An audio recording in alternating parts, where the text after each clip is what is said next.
Le président français Emmanuel Macron a l'intention de défendre les intérêts du groupe Bouygues lors d'un entretien qui aura lieu ce dimanche avec son homologue ivoirien Alassane Ouattara. Selon le site de l'hebdomadaire Jeune Afrique, le locataire de l'Élysée voudrait faire accélérer la construction d'un train urbain à Abidjan.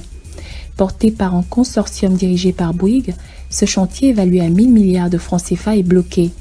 Le coût du projet pose problème à Abidjan, notamment quand on le compare au coût du tramway d'Addis Abeba en Éthiopie, qui est moins de 300 milliards de francs CFA, ou à celui du train urbain de Dakar au Sénégal qui s'élève à environ 500 milliards de francs CFA.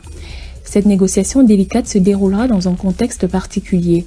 Toujours selon Jeune Afrique, Alassane Ouattara pourrait profiter de sa rencontre avec Emmanuel Macron pour solliciter un appui budgétaire français.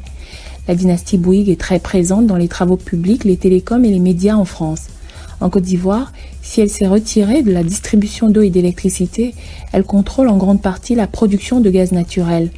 Elle fournit notamment les centrales électriques via sa filiale Foxtrot International. En août 2011, la Banque mondiale dénonçait le mode de calcul du prix de vente du gaz à l'État ivoirien, trop favorable à Foxtrot.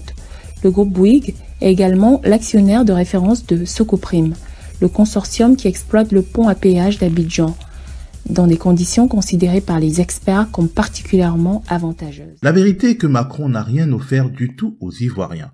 Il a accordé une sorte de subvention à un consortium piloté par la multinationale française Bouygues.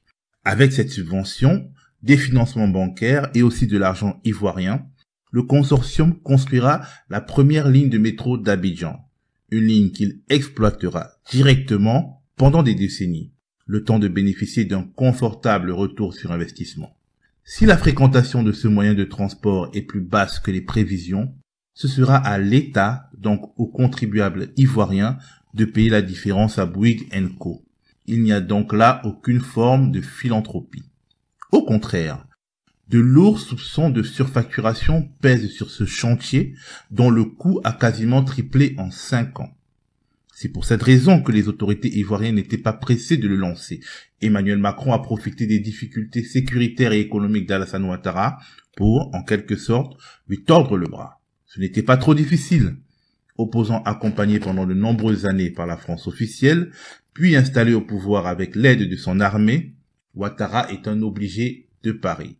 Le site Boulevard Voltaire a donc réussi un exploit, celui de faire passer pour de l'humanitaire un échange de bons procédés entre le pouvoir politique français et un symbole de la bourgeoisie d'affaires française. La pilule est d'autant plus amère que cela fait des décennies que la famille Bouygues s'enrichit beaucoup, sans risque ni tracas en Côte d'Ivoire.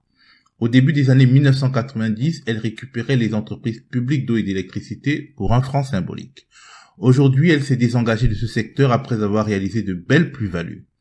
Mais elle vend désormais le gaz extrait en Côte d'Ivoire, à l'État de Côte d'Ivoire, souvent au-dessus des prix du marché.